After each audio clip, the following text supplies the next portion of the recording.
وحده لا شريك له وأشهد أن محمدا عبده ورسوله لا إله إلا الله.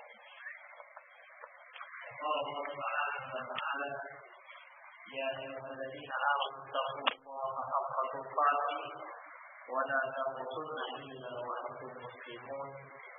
يا أيها الذين آمنوا اتقوا الله وقولوا قولا سديدا يصلح لكم أعمالكم ويغفر لكم ذنوبكم ومن يطع الله ورسوله فقد فاز فوزا عظيما. يا أيها الناس اتقوا ربكم الذي خلقكم من نفس واحدة وخلق منها زوجها وبث منهما رجالا كثيرا ونساء واتقوا الله الذي تساءلون به والأرحام إن الله كان عليكم رقيبا. أما بعد فإن الحديث كتاب الله وخير الهدي هدي محمد صلى الله عليه وسلم وشر الأمور محدثاتها وكل محدثة بدعة وكل بدعة ضلالة وكل ضلالة في النار. Ikhwatiddin azanallahu wa iyyakum. Kita masuk pada bab 203, bab taghlid tahrim al-ikthar min ziyarat al-qubur lin-nisa. Bab pengharaman keras bagi wanita memperbanyak atau sering berziarah ke kuburan. Hadis yang diriwayatkan oleh Imam Tirmidzi dan Imam Ibnu Majah dengan sanad yang sahih. An Abi Hurairah radhiyallahu anhu qala. Dari Abi Hurairah radhiyallahu anhu qala dia berkata, la'ana Rasulullah sallallahu alaihi wasallam zawarat al-qubur. Rasulullah sallallahu alaihi wasallam melaknat wanita-wanita penziarah kubur. Wa fi riwayatin la'ana Allah. Dalam riwayat yang lain, Allah yang melaknat. Hadis ini memiliki dua lafaz. Lafaz yang pertama yaitu la'ana Rasulullah sallallahu alaihi wasallam. Rasulullah sallallahu alaihi wasallam melaknat wanita-wanita penziarah kubur. Lafaz yang kedua, la'ana Allah. Allah melaknat wanita-wanita penziarah kubur. Min fiqhil bab, di antara fikih bab pertama, yajuzu lin nisa ziyaratil qubur kama batattu adillata dzalika fi kitabi Bahjat an-Nazili syarah Riyadhus Shalihin fa aghna 'an al-'iyadah. Bahwasanya boleh bagi seorang wanita melakukan ziarah sebagaimana yang telah aku paparkan dalam kitabku Bahjatun Nazirin syarah Riyadhus Shalihin dan tidak perlu diulang-ulang kembali.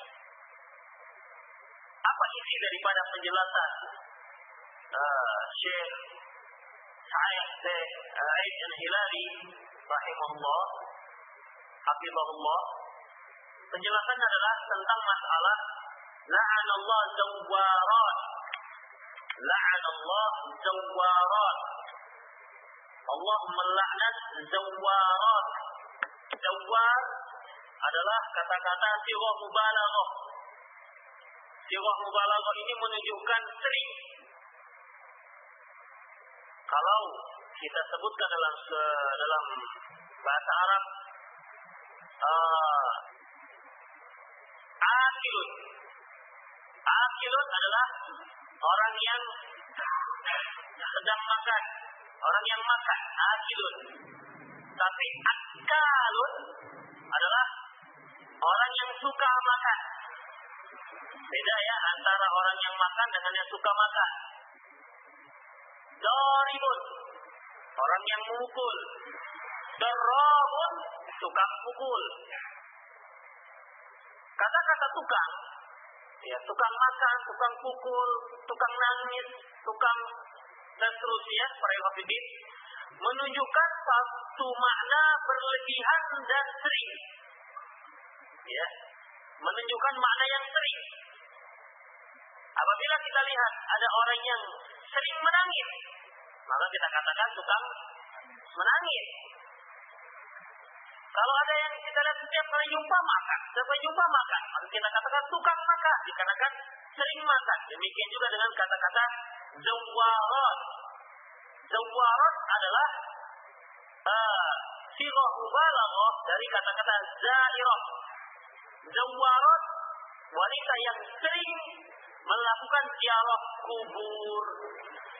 Oleh karena itu, para ahli ilmi mengartikan bahwasanya dilaknatnya wanita-wanita yang berziarah kubur adalah jika mereka melakukannya terlalu sering.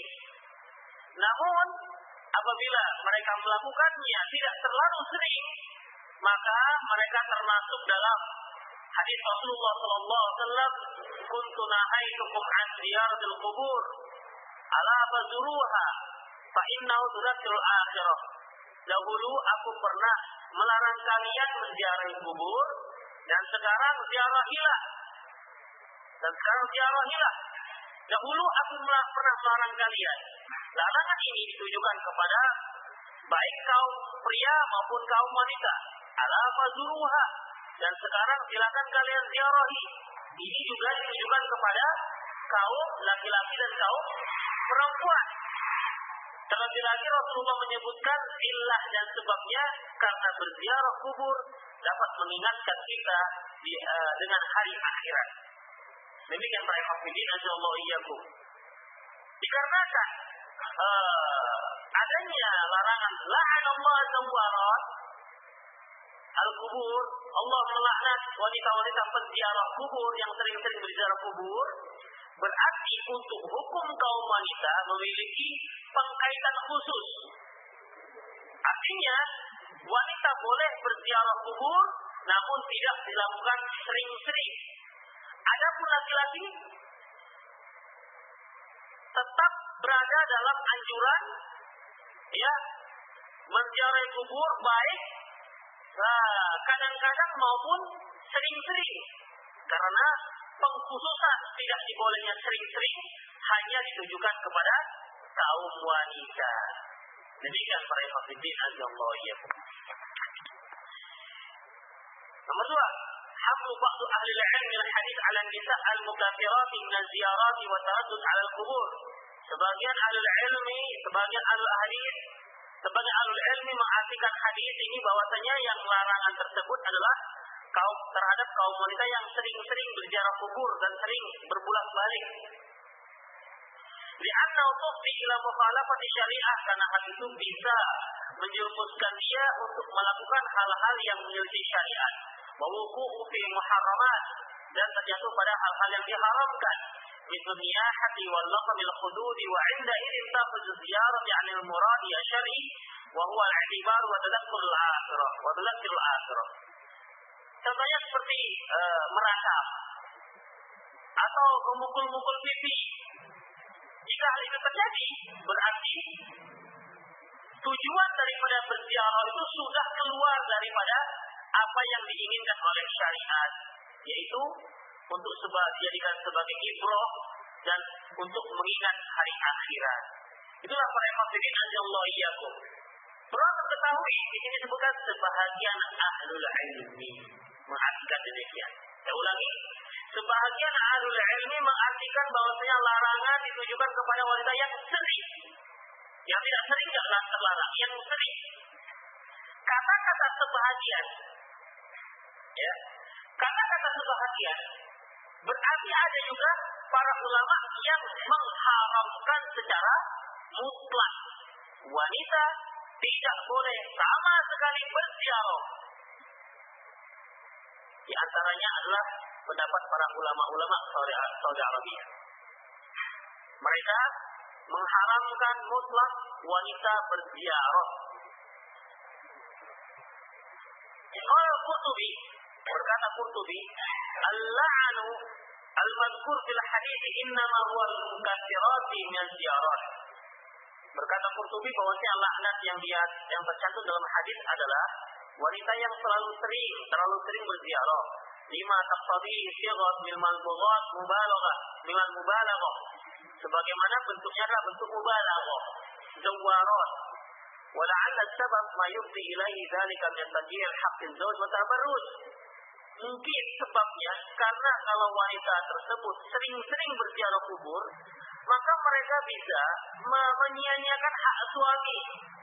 Saking seringnya berziarah, akhirnya suami terlantar misalnya, atau tabarruj, atau berhias. Ya, hal ini bisa kita perhatikan sekarang. Jangankan sering-sering, sekali-sekali saja wanita sekarang ini berziarah kubur sudah habis polesan-polesannya. Itu dikatakan tabarruj. Ya, dan memang wanita itu punya naluri untuk keinginan agar tetap terlihat cantik, molek, demikian. Makanya keinginan untuk berhias itu sangat tebal di hati mereka. Oleh karena itu para hadirin, kata Qurtubi, mungkin dikarenakan untuk menghindari agar wanita itu tidak tabarruj ketika keluar rumah. Karena kalau sering-sering keluar rumah akan menjerumuskan mereka untuk melakukan hal-hal seperti itu. Ya, kemudian ya kalau ada pas lagi musim ziarah, ya saya yakin nggak ada wanita itu yang nggak yang tidak berhias illa ma rahimah Rabb. Ada lagi yang mengkhususkan berziarah dengan memakai baju hitam, selendang hitam, terus kacamata regen. Ya, para pemikir ini lihat, mengapa ini tak campur dengan orang Cina, dengan orang Hindu. Para pemikir radhiyallahu iyyakum, demikian juga dengan tanda duka cita mengikat di tengah itu kain hitam. Ini juga tasyabuh dengan orang-orang kufar, para fakir, tidak ada dalam Islam.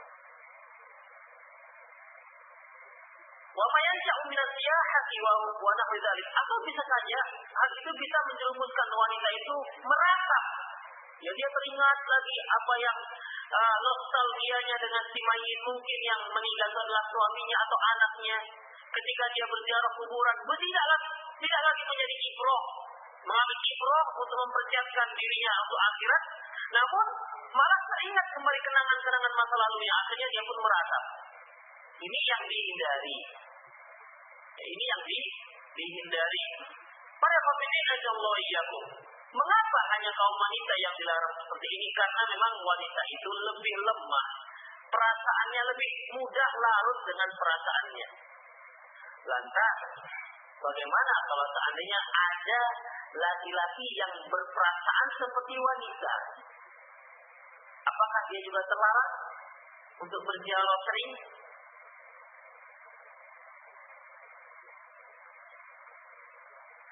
Para hadirin radhiyallahu iyyakum, kalau ada laki-laki yang punya perasaan seperti kaum wanita, ya kalau ada, maka hukumnya, ya hukum untuk laki-laki ini, hukum untuk laki-laki sama seperti kaum wanita. Karena apa? Karena dikhawatirkan nanti dia akan terjerumus pada hal-hal yang diharamkan seperti meratap dan lain-lainnya.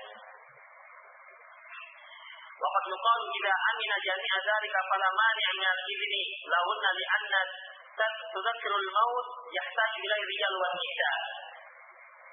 Dikatakan bahwasanya apabila semua hal itu aman dari kaum wanita itu, dari para kaum wanita, maka tidak ada larangan untuk tidak memberi izin. Jadi, ya tidak usah, diizinkan saja kalau memang kemungkinan besar mereka terjauh dari hal-hal seperti ini. Karena mengingat akhirat, karena hal itu bisa mengingat akan kematian yang dibutuhkan baik kaum laki-laki maupun kaum wanita. Nah, kalau Syaukani Imam Allah, bagaimana yang diukir oleh Imam Syaukani dan Imam Allah. Wa aqarru bi qawlihi, dia mengiyakan, mengaminkan dengan perkataannya, wa hadzal kalam huwa alladhi yanbaghi i'timadu fil jami' bainal ahadits al-bab al-muta'aridati fil zahir.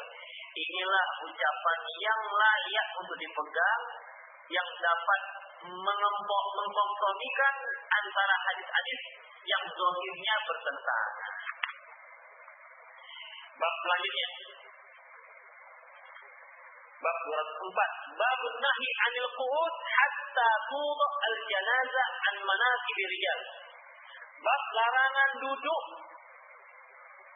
Bab larangan duduk hingga jenazah diletakkan dari bahu orang-orang yang memanggulnya. Perhatian para ikhwatiddin, kalau kita mengantar jenazah, kemudian jenazah itu yang diusung belum diletakkan dari usungannya, dari bahu para pengusung, maka tidak dibolehkan orang yang menyertai mayat, yang mengikuti mayat itu duduk. Wa bayanu annal mansukh, dan penjelasan bahwasanya tidak dibolehkan duduk itu sudah dihapuskan hukumnya. Hadis yang diriwayatkan oleh Imam Bukhari dan Muslim dari Abi Sa'id Al-Khudri radhiyallahu anhu Nabi sallam qala, dia bersabda, "Idza ra'aitumul janazata faqumu." Apabila kalian melihat jenazah, maka kalian berdiri. Sunnahnya, apabila kalian melihat jenazah, apakah jenazah yang lewat ataukah jenazah ataukah kita yang mengantar jenazah, maka bangkitlah, berdirilah, jangan duduk. Itu dia sunnahnya. Faman tabi'a fala yaq'ud hatta tuḍa. Barang siapa yang mengikuti jenazah, jangan dia duduk sampai jenazah tersebut diletakkan. Sampai jenazah tersebut diletakkan. Jadi dalam hadis ini ada dua peraturan, dua hukum. Pertama, ketika kita melihat jenazah, sunnahnya untuk berdiri. Bagi orang yang mengantar jenazah, ya kan nggak mungkin, kan nggak ada yang mengantar jenazah duduk. Kalau naik kendaraan ya duduk ya. Makanya sunnahnya mengantar jenazah itu berjalan, tidak berkendaraan. Dan bagi orang yang mengikutinya, jangan dia duduk hingga jenazah tersebut diletakkan dari bahu si pengusung. Fikih-bab. 1. Al-amru bil qiyam lil janazati idza marrat. Perintah agar berdiri ketika jenazah melintas. Terutama ini kalau rumahnya yang di pinggir-pinggir jalan, itu dia disunahkan untuk bangkit.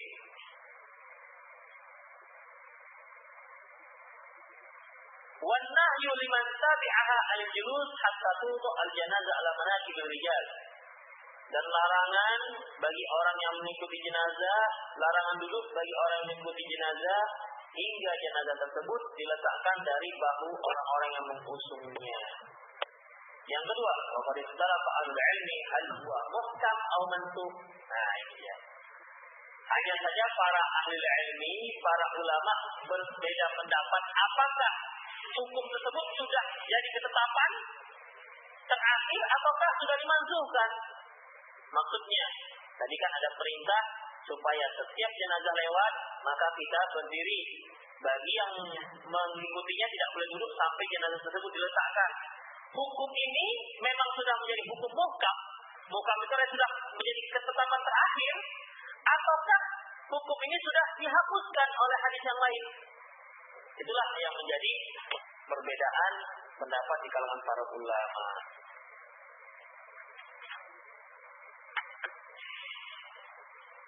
Alladhi yadullu 'ala dalail. Apa yang dapat dibuktikan dari dalil-dalil? Anna an-nahy 'anil julus wal amru bil qiyam mansukhun 'ala jami' anwa'ihi. Bahwasanya larangan duduk dan perintah untuk berdiri ketika jenazah lewat, hukumnya sudah dimansukhkan. Nah, jadi antum enggak usah lagi bangkit, lagi buat kunci, enggak usah lagi berdiri, duduk saja. Lagi kita duduk teras lewat jenazah, duduk saja. Awal-awalnya memang diperintah untuk berdiri, tapi hukum tersebut sudah dimansukhkan. Berdiri yang dimaksud dalam semua bentuk. Pertama, qiyamul jalis laha idza marrat, yaitu orang yang berdiri ketika jenazah lewat, itu dimasukkan. qiyamul musyai' laha inda intihaihi ilal qabri hatta tuḍa' 'alal ardh. Demikian juga berdirinya orang-orang yang mengantar jenazah hingga sampai ke kuburan dan diletakkan dari bahu si pengusung. Wan nasikh, yang menghapuskan hadis ini, hukum ini adalah hadis Ali radhiyallahu anhu wa lahu 'iddat al-alfaz. Hadis Ali bin Abi Thalib, ya, yang memiliki beberapa lafaz. Pertama, Ra'ayna Rasulullah sallallahu qama fa qumna wa qa'ada wa fa'atna. Kami pernah melihat Rasulullah sallallahu berdiri. Maksudnya berdiri ketika jenazah melintas, maka kami pun ikut berdiri. Wa qa'ada, tapi terakhir beliau enggak berdiri lagi, duduk saja. Wa qa'adna, maka kami pun ikut duduk. Yakni al-janazah, yaitu ketika jenazah melintas. Lafaz yang kedua, as-tsani, kana yaqumu fil janazah thumma jalasa ba'du. Awalnya beliau berdiri ketika jenazah lewat, namun setelah itu beliau duduk saja. Hadis yang pertama tadi diriwayatkan oleh Imam Muslim, yang kedua diriwayatkan oleh Imam Malik dalam kitab Muwatta. Wa fil lafz, dalam lafaz lain juga disebutkan dengan sanad yang hasan, diriwayatkan oleh Imam At-Tahawi dalam kitab Syarh Ma'ani atas, syahidtu janazah bil Iraq. Aku pernah menyaksikan jenazah di negeri Irak. Fara'aitu rijalan qiyaman yantabiruna an tuḍa. Aku melihat orang-orang berdiri saja menunggu hingga jenazah tersebut diletakkan. Hingga jenazah tersebut diletakkan. Apa sih? Betul. Hingga apa? Hingga jenazah apa? Diletakkan. Pak, dengar ya. Mirip-mirip Darul Qutni. Hingga jenazah diletakkan. Waraitu Ali bin Abi Thalib yushiru ilaihi an ijlisu fa inna Nabi sallallahu alaihi wasallam amarna bil julusi ba'da al-qiyam. Dan aku melihat Ali bin Abi Thalib yushiru ilaihi, menyuruh mereka, memberi syarat, an ijlisu, duduk. Karena katanya sesungguhnya Nabi sallallahu memang pernah sesungguhnya Nabi SAW memerintahkan kami untuk duduk setelah sebelumnya beliau berdiri. Jadi berdiri, awalnya berdiri, namun setelah itu beliau menyuruh kita untuk duduk. Apabila bin Ahmad dalam yang lain, syahidtu janazah tapi Bani Salamah. Aku menyaksikan jenazah di Bani Salamah. Fakumtu, maka aku pun berdiri. Faqala li Nafi' bin Jubair, berkata kepadaku Nafi' bin Jubair, ijlis, duduk saja, ngapain berdiri? Fa inni sa'ukhbiruka fi hadza bi sabatin.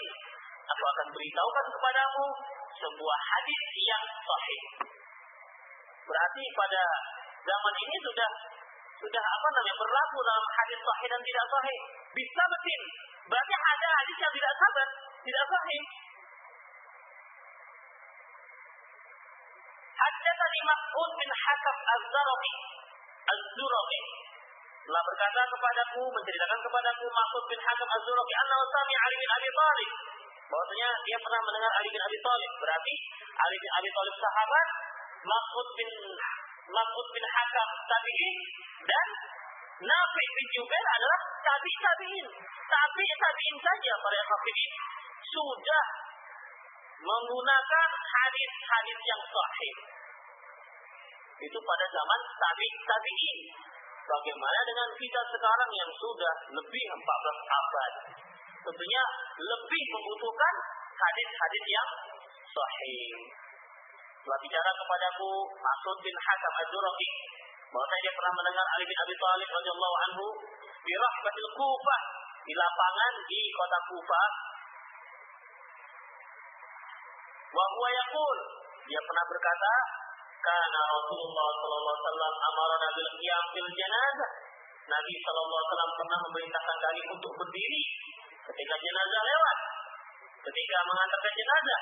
Tsumma jalasa ba'da dzalik wa amarna bil julus. Namun setelah itu beliau memerintahkan kami untuk duduk. namun setelah itu beliau duduk dan memerintahkan kami untuk duduk. Hadis diriwayatkan oleh Imam Ahmad dengan Tahawi dengan sanad yang sahih. Baik. Lafaz yang lain. Qama Rasulullah sallallahu alaihi jenazah hatta tuḍa. Nabi SAW berdiri saja bersama jenazah hingga jenazah tersebut diletakkan ke tanah.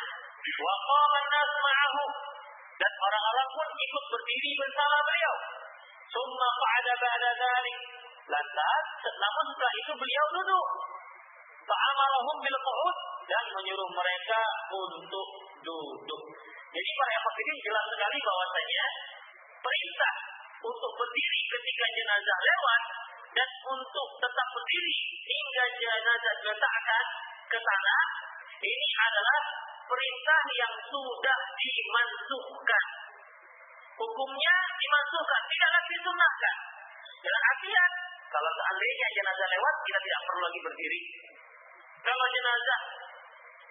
Kalau kita mengantar jenazah sampai ke tempat tepi diri, duduk saja, tidak perlu menunggu hingga jenazah diletakkan.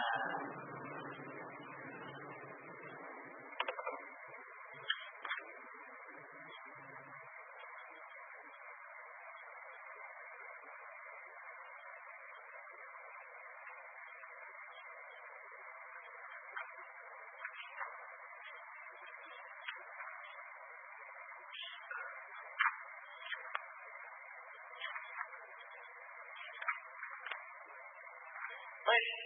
Kemudian di sini para hafidin karena ini ada pendapat sebagai ulama yang tidak demikian, di sini disebutkan perdebatan mereka, ya. Perdebatan mereka ada yang menyebutkan bahwasanya perintah untuk berdiri itu adalah khusus untuk orang-orang yang mengikuti jenazah saja. Mengikuti jenazah saja. Bagaimana dikatakan oleh Imam Syaukani. Namun hal ini tidak bisa dipakai dan tidak tertolak. Mengapa demikian?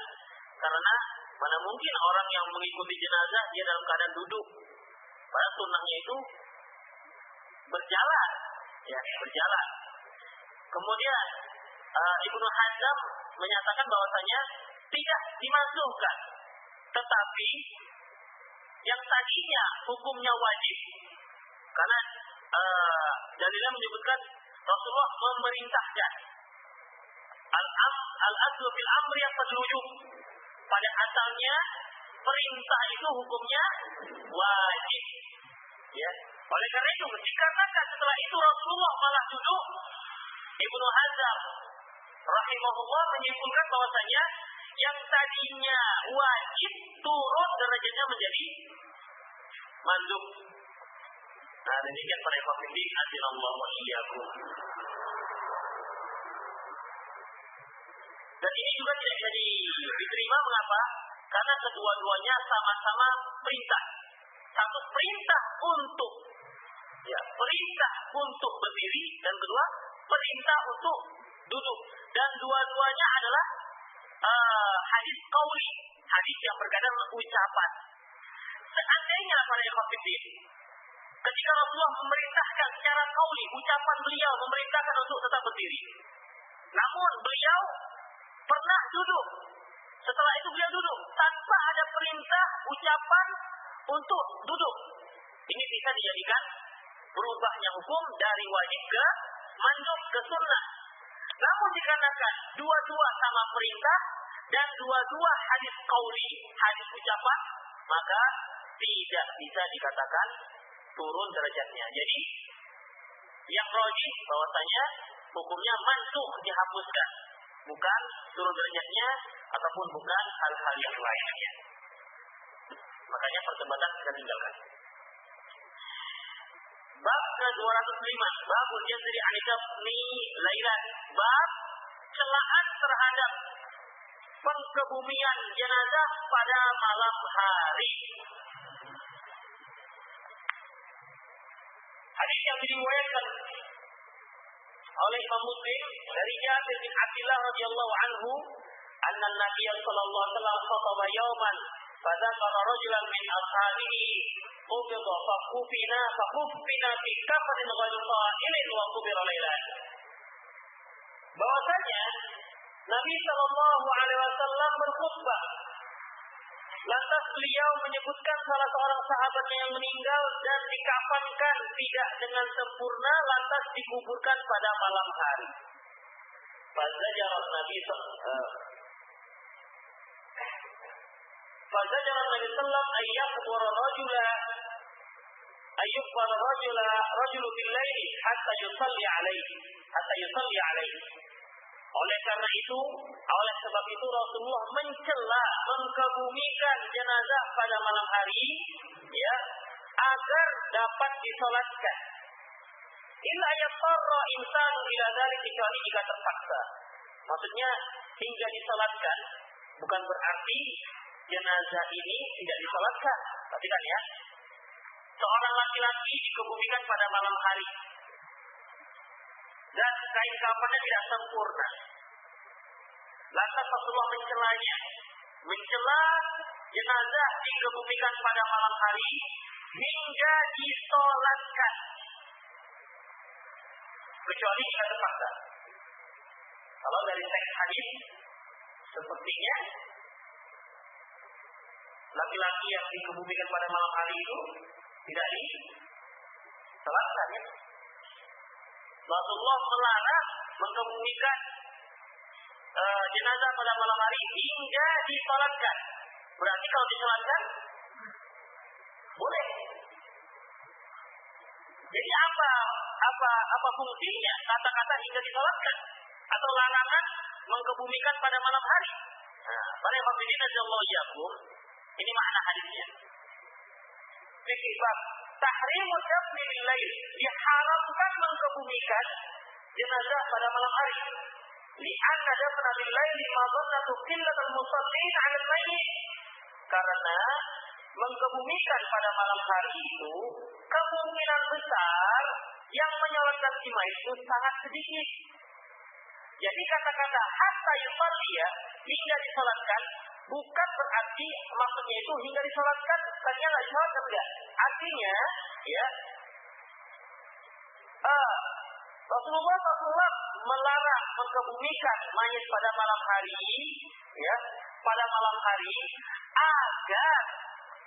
agar kalau dikebumikan pada siang hari itu dapat disolatkan oleh banyak kaum muslimin. Kalau dikebumikan pada malam hari, kemungkinan besar kaum muslimin sedikit yang menyolatkannya. Contohnya saja kalau dia meninggal pada jam 9 malam, dikafankan, kemudian disolatkan, berapa orang yang datang untuk menyolatkannya? Oleh karena itu, diperintahkan untuk mengkebumikannya pada siang hari. Fazajar Rasulullah an-nidafni lailan hatta ya'tin nahar. Maka Nabi SAW mencela pengkebumian pada malam hari hingga datang siang hari. Jadi kalau si jenazah meninggal pada malam hari, tunggu besoknya dikebumikan, diselenggarakan. Jadi dalam masalah ini tidak berlaku disyariatkan untuk menyegerakan penyelenggaraan jenazah. Ya. Sekali lagi tidak berlaku syariat disegerakan penyelenggaraan jenazah jika si mayat wafat ataupun meninggal pada malam hari, dan artinya ditunggu pada besok harinya kemudian barulah disegerakan. Li'anna an-nas ansaba bi salati alaihi, karena orang-orang itu lebih semangat menyolatkannya pada siang hari. Li'anna tafsirul muslimin ma'a maqasid syar'i wa urja li qabul syafa'atihim fil mayyit. Karena banyaknya orang-orang yang sholat itu merupakan tujuan syariat. Dan juga diharapkan mendapatkan syafaat untuk si mayit. Sebagaimana dalam sebuah hadis yang menyebutkan bahasanya barang siapa yang menyolatkan mayit sebanyak 40 orang dan mereka tidak pernah mensekutukan Allah sedikit pun, maka Allah akan mengampunkan dosa si mayit. Yang tidak berbuat syirik, ya, yang tidak berbuat syirik. Wa kadzalika billahi yuqtal rida'atu al-kafni. Demikian juga kalau dikebumikan pada malam hari, berarti dikafankannya juga pada malam hari. Dikhawatirkan pengkafanannya tidak sempurna. Li'annahu la yatabayyan bil lail, karena tidak jelas pada malam hari. Berkata Imam Nawawi rahimahullah. Wa amma an-nahyu 'an al-qabr laylan hatta yusalli 'alayhi fa qila sababu anna dafna an-nahara yahduru kathiruna min an-nas yusalluna 'alayhi wa la yahduruhu bil laili illa afrad. Larangan dikebumikan pada malam hari hingga disalatkan, maksudnya adalah karena mengebumikan pada siang hari itu banyak orang yang salat akan menghadirinya. Berbeda dengan malam hari, mungkin hanya segelintir orang saja yang menyalatkannya. Wakila juga mengatakan, li'annahum kanu yaf'aluna dzalika bil-laili rida'an yusafni fala yubayyin bil-lail. Ada juga yang mengatakan bahwasanya karena waktu itu, karena Rasulullah mencela mereka karena mereka mengkafankannya tidak dengan rapi, tidak sempurna, karena tidak jelasnya pada malam hari. Wa yu'ayyiduha umul hadits al-akhir.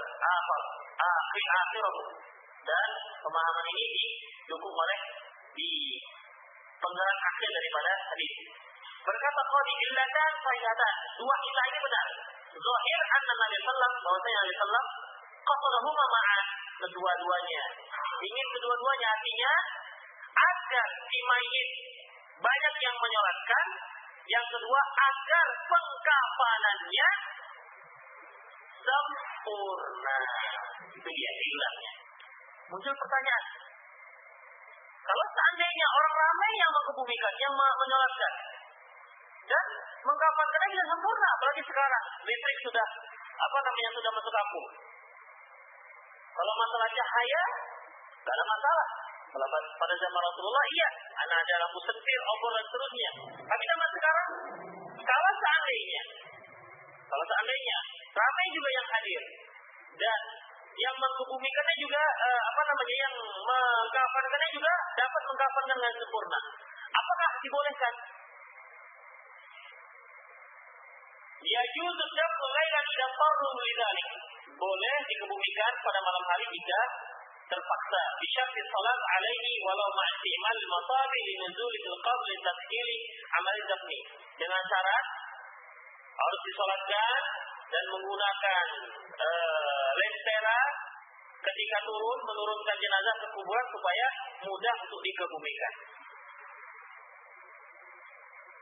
Hadis yang diriwayatkan oleh Imam Tirmidzi dari Ibnu Abbas radhiyallahu anhu, Nabi sallallahu ada orang dari qabrah lailan wa akhraja fi qabri. Nabi sallallahu pernah mengkebumikan seorang mengkebumikan seorang pada malam hari dan menggunakan lampu pada kuburannya. Jadi para hadirin radhiyallahu anhu, kembali pertanyaan. Apabila pada malam hari orang juga ramai yang menyolatkan dan kain kafannya juga dapat dilaksanakan dengan sempurna, bolehkah dikebumikan pada malam hari? Tanpa terpaksa.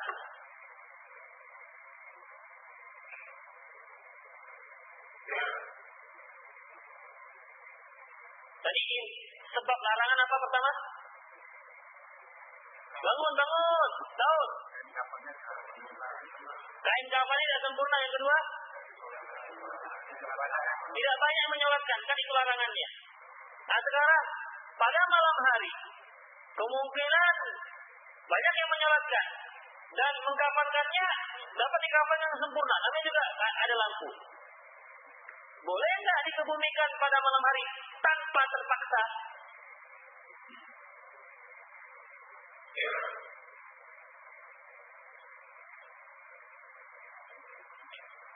Ini berapa? 2. Masih sadar. Masalah cuaca mendukung untuk tidur. Saya pun udah ngantuk ini. Nah, boleh apa enggak? Enggak, boleh. Gimana?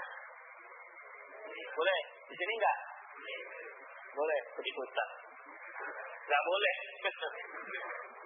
Enggak boleh. Karena dalam hadis dikatakan illa masturra. Ya. Illa ayyattara izan ila dzalik, kecuali terpaksa. Artinya para hafidin, kalau seandainya pada malam hari ramai menyolatkan tunggu saja esok harinya, pasti akan lebih ramai, gitu maksudnya. Ya, pasti akan lebih ramai. Kalau seandainya pada malam hari sempurna mengkafankannya, pasti esok harinya lebih sempurna. Ya, apalagi sempurna itu kan tidak harus dalam keadaan terang. Bisa saja mengkafankan ngantuk atau banyak hal ya. Banyak hal. Yang jelas pengkafanan itu lebih sempurna jika dilakukan pada siang hari. Kecuali terpaksa. Oleh karena itu Nabi SAW pernah mengkebumikan sahabatnya pada malam hari itu dikarenakan terpaksa. Kalau dia terpaksa, walaupun banyak yang hadir, maka tetap pada siang hari. Bagaimana kalau seandainya malam hari itu lebih banyak dibandingkan siang hari yang menyolatkan?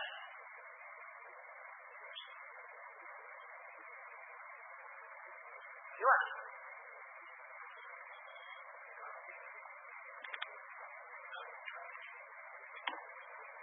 Mana tahu kan para satpam yang menyolatkan tempat ke tempat, kumpulan para satpam. Jawabannya yang kota cerita lah, udah siang hari aja. Kemudian para hadirin yang berbahagia, ketiga, amma mawara dan Nabi sallallahu zufina lailan wa Abu Bakar Siddiq wa ba'du azwajihi. Nah, dan Nabi SAW dikebumikan pada malam hari. Abu Bakar juga demikian. Demikian juga sebagian para istri-istri beliau. Ini bagaimana? Padahal Rasulullah melarang. Fa'ajaba Ibnu Hazm fil Mahallah. Nabi SAW menjawab pada kitab Mahallah biqaulihi kullu man dufina lailan minhu alaihi salam wa min azwajihi wa min ashabihi radhiyallahu anhum fa inna ma dzalika lidhawati ujibat lidzalik. Yang dikebumikan pada malam hari, apakah itu Rasul ataupun Abu Bakar ataupun sebagian istri-istri beliau dan para sahabat, dikebumikan pada malam hari dikarenakan darurat waktu itu.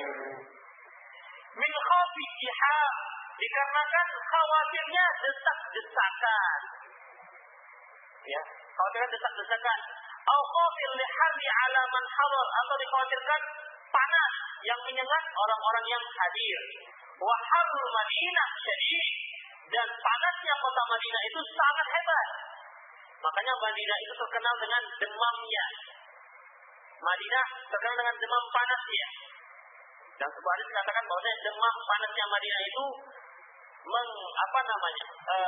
menfilter orang-orang munafik, orang-orang yang enggak kokoh Islamnya masuk ke Madinah. Bagaimana dalam hadis yang diriwayatkan oleh Imam Bukhari, ada dua orang yang datang kepada Rasulullah waktu itu dia sedang sakit panas. Dia datang kepada Rasulullah, ya Rasulullah, saya ini sedang sakit panas Madinah. Umayyah Srik. Kata Rasulullah, kamu pergi ke unta saya dan minum air kencingnya. Minum air kencing unta itu halal apa haram? Air kencing unta hukumnya halal. Pokoknya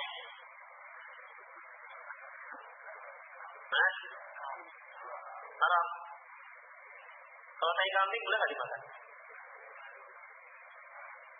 Tai kambing itu kan bulat-bulat. Dimakan? Oh, disimpan jadi jimat.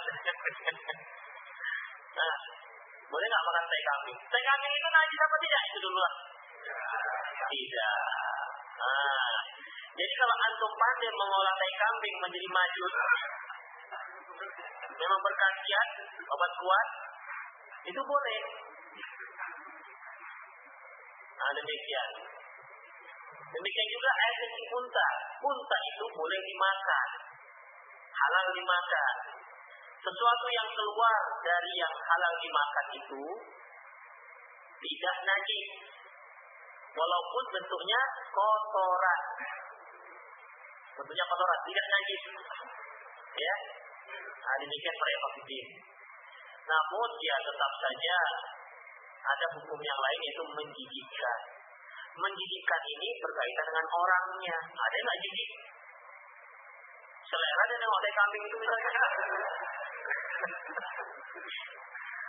Entah diolah yang menjadi apa begitu kan, taruh rendang sedikit, taruh merica, digongseng-gongseng, goreng, nanti rasa crispy ya. Ada demikian. Para hadirin azallahu iyyakum, intinya ya, sesuatu yang keluar dari benda hewan yang halal itu tidak najis intinya. Ya, tidak najis. Masalah siapa mau makan terserahlah. Termasuk kotoran ayam itu nggak najis. Ya, kotoran ayam nggak najis. Tapi jangan lupa tentang najis, ada kotoran ayam atau ini nggak najis. Kalau baunya kan mengganggu. Ada demikian para hadirin azallahu iyyakum. Jadi kamu pergi ke sana ke unta saya, minum air kencingnya. Maka diminum, pergi mereka ke sana berdua, diminum air kencing unta Rasulullah dan mereka pun sembuh. Setelah itu beliau bunuh orang yang pengembala unta Rasulullah. Unta beliau dicuri. Maka untanya dicuri dan mereka lari murtad. Cobalah, sudah disembuhkan oleh air kencing untanya Rasulullah, pengembala unta Rasulullah ini bunuh, untanya dicuri, dan mereka murtad. Lantas beliau tersebut sampai ke Rasulullah dan sampai kepada salah seorang sahabat yang bernama Salamah bin Aqwa. Dia ini sahabat yang larinya sangat kencang, menyamai kuda. Makanya kalau dia perang, Rasulullah memberi dia bahagian seperti orang yang naik kuda. Karena kencangnya larinya. Dia kejar ini sampai dapat dua-dua. Ditawan. Kemudian Rasulullah menghukum pertama, motong tangannya, mencongkel matanya, dan kemudian dibunuh, disalib. Nah demikian. Para hadirin azallahu iyyakum. Intinya adalah mengenai demam Madinah. Makanya Rasulullah SAW dikebumikan pada malam hari. Ataupun mungkin ada alasan lain yang dibolehkan untuk mengkebumikan pada malam hari. La yahillu li ahadin ayyadhunnu bihim radhiyallahu anhum khilaf dzalik. Tentunya kita tidak halal, tentunya halal bagi seorang pun berprasangka bahwasanya para sahabat melanggar sabda Rasulullah sallallahu alaihi wasallam. Bab selanjutnya bab nahi al-dafni fil awqati salasa, bab dilarangnya mengkebumikan mayit pada 3 waktu yang insyaallah pada Selasa akan datang. Dan bisa untuk begitu dibilang bab selanjutnya. Demikianlah para hadirin seluruh lihat dalam Rasulullah SAW. Ya silakan.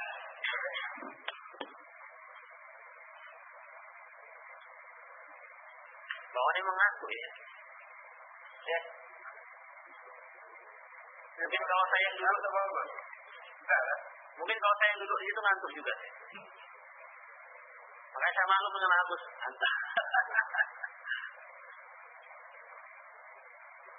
Pertanyaan silakan.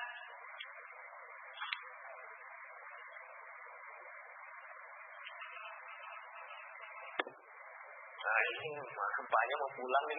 Kalau tanya mau cepat pulang. Ya udahlah kalau kita cepat pulang. Ya. Sambil menunggu pertanyaan.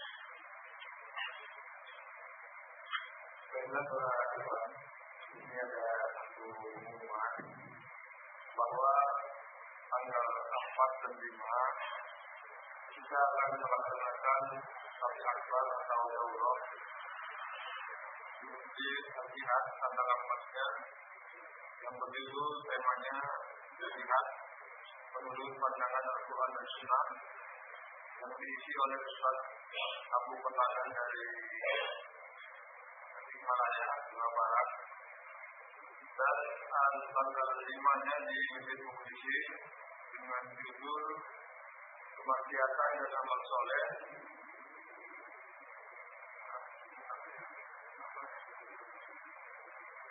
Apa?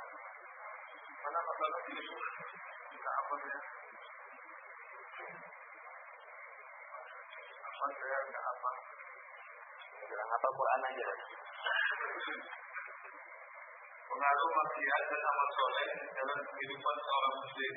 Itu yang kelima. dari jam 9 sampai jam 16 asar. Jam 9 sampai jam 16 asar? Ya, asar. Satu harian. Jadi 2 hari kita akan melaksanakan daurah. Oleh sebab itu pada kesempatan ini kita kumpulilah dananya sedikit demi sedikit.